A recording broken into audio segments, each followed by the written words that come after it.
आज का बाइबल का वचन उत्पत्ति का ग्रंथ अध्याय 3 वचन 9 से 24 और आज का सुसमाचार सन मरकुस के अनुसार अध्याय 8 वचन 1 से 10।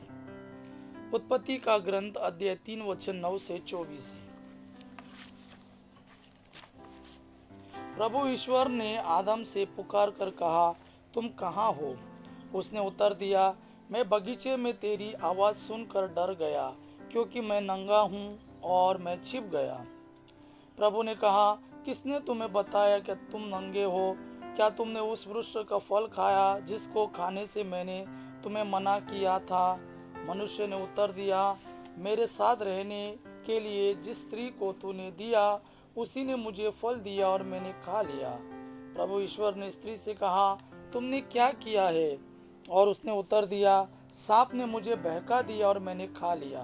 तब ईश्वर ने सांप से कहा, चूंकि तूने यह किया है, तू सब घरेलू तथा जंगली जानवरों में शापित होगा। तू पेट के बल चलेगा और जीवन भर मिट्टी खाएगा। मैं तेरे और स्त्री के बीच, तेरे वंश और उसके वंश में शत्रुता उत्पन्न करूंगा।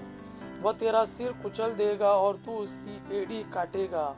उसने स्त्री से यह कहा, मैं तुम्हारी गर्भावस्था का कष्ट बढ़ाऊंगा और तुम पीड़ा में संतान को जन्म दोगी।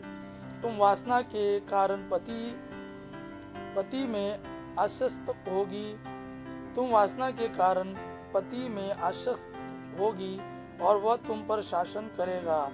उसने आदम से यह कहा, क्योंकि तुमने अपनी पत्नी की बात मानी और उस वृक्ष का फल खाया है जिसको खाने से मैंने तुमको मना किया था, भूमि तुम्हारे कारण शापित होगी। तुम जीवन भर कठोर परिश्रम करते हुए उससे अपनी जीविका चलाओगे। वह कांटे और ऊंट कटारे पैदा करेगी और तुम खेत के पौधे खाओगे। तुम तुम तब तक पसीना बहाकर अपनी रोटी खाओगे जब तक तुम उस भूमि में नहीं लौटोगे जिससे तुम बनाए गए हो, क्योंकि तुम मिट्टी हो और मिट्टी में मिल जाओगे। पुरुष ने अपनी पत्नी का नाम हेवा रखा, क्योंकि वह सभी मानव प्राणियों की माता है। प्रभु ईश्वर ने आदम और उसकी पत्नी के लिए खाल के कपड़े बनवाए और उन्हें पहनाया। उसने कहा, भले बुरे का ज्ञान प्राप्त कर मनुष्य हमारे सदृश बन गया है। कहीं ऐसा ना हो कि वह जीवन वृक्ष का फल तोड़कर खाए और अमर हो जाए। इसलिए प्रभु ईश्वर ने उसे अदन वाटिका से निकाल दिया और मनुष्यों को उस भूमि पर खेती करनी पड़ी जिससे वह बनाया गया था। उसने आदम को निकाल दिया और जीवन वृक्ष के मार्ग पर पहरा देने के लिए अदन वाटिका के पूर्व में केरुबों और एक परिभ्रामी ज्वालामय तलवार को रख दिया।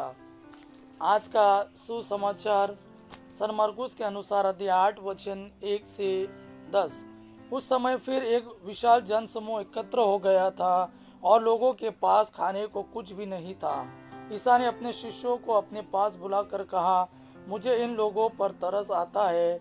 ये 3 दिनों से हम मेरे साथ रहे हैं और इनके पास खाने को कुछ भी नहीं है। यदि मैं उन्हें भूखा ही घर भेजूं तो ये रास्ते में मूर्छित हो जाएंगे। इनमें कुछ लोग दूर से आए हैं। उनके शिष्यों ने उत्तर दिया, इस निर्जन स्थान में इन लोगों को खिलाने के लिए कहाँ से रोटियां मिलेगी? ईसा ने उनसे पूछा, तुम्हारे पास कितनी रोटियां हैं? उन्होंने कहा, 7। ईसा ने लोगों को भूमि पर बैठ जाने का आदेश दिया और वे 7 रोटियां लेकर धन्यवाद की प्रार्थना पड़ी और वे रोटियां तोड़ तोड़ कर शिष्यों को देते गए ताकि वे लोगों को परोसते जाए। शिष्यों ने ऐसा ही किया। उनके पास कुछ छोटी मछलियां भी थी। ईसा ने उन पर आशीष की प्रार्थना पड़ी और उन्हें भी बांटने का आदेश दिया। लोगों ने खाया और खाकर तृप्त हो गए और बचे हुए टुकड़ों से 7 टोकरे भर गए। खाने वाले की संख्या लगभग 4,000 थी। ईसा ने लोगों को विदा कर दिया। वे तुरंत अपने शिष्यों के साथ नाव पर चढ़े और दल मनुता प्रांत पहुंचे। यह प्रभु का वाणी है। प्रभु को धन्यवाद।